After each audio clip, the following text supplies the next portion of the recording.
ದುಡಿಮೆಗೆ ಬಳಸಿಕೊಳ್ಳುವುದಿಲ್ಲ ಮತ್ತು ಹಾಗೆ ದುಡಿಸಿಕೊಳ್ಳುವುದನ್ನು ಬೆಂಬಲಿಸುವುದಿಲ್ಲ. ಪ್ರತಿಯೊಬ್ಬ ಮಗುವಿಗೂ ಶಿಕ್ಷಣ ಪಡೆಯುವ ಹಕ್ಕಿದೆ ಎಂಬುದನ್ನು ಅರಿತು ನನ್ನ ಸುತ್ತಮುತ್ತಲಿನ ಸಣ್ಣ ವಯಸ್ಸಿನ ಮಕ್ಕಳನ್ನು ಶಾಲೆಗೆ ಹೋಗುವಂತೆ ಪ್ರೇರೇಪಿಸುತ್ತೇನೆ.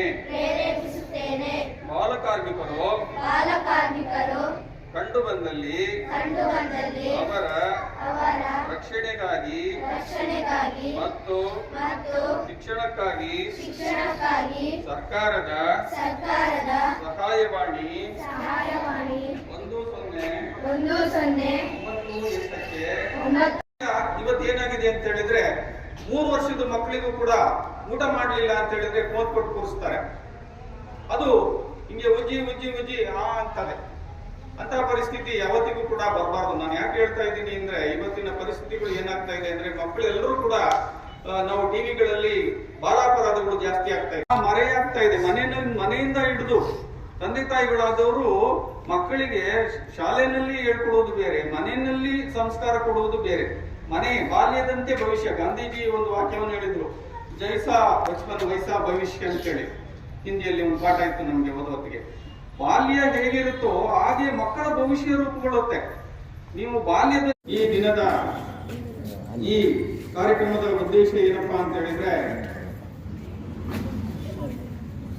ಶಿಕ್ಷಣ ಮಕ್ಕಳ ಹಕ್ಕು.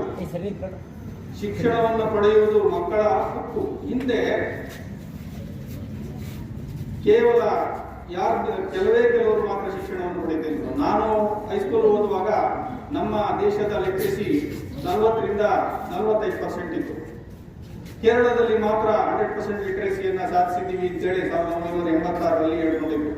ಈಗ ಭಾರತ ಸರ್ಕಾರ ಮತ್ತು ರಾಜ್ಯ ಸರ್ಕಾರಗಳು ಎಲ್ಲವೂ ಸೇರಿ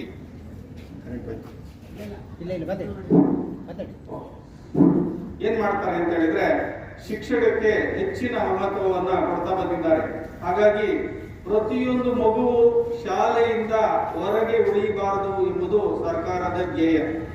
ಪ್ರತಿಯೊಂದು ಮಗು ಕೂಡ ಶಿಕ್ಷಣವನ್ನು ಪಡೆಯುವುದು ಹಕ್ಕು. ಅಂತ ಹೇಳಿದ್ರೆ ಗೊತ್ತಲ್ಲ ನಿಮ್ಗೆ, ಮೂಲಭೂತ ಹಕ್ಕು. ಮೂಲಭೂತ ಹಕ್ಕು ಅಂದ್ರೆ ನಿಮ್ಗೆ ಹುಟ್ಟಿನಿಂದ ಪಡೆದಂತ ಒಂದು ಈ ದೇಶದಲ್ಲಿ ಕೊಟ್ಟಂತ ಒಂದು ಹಕ್ಕು. ಹಾಗೆಯೇ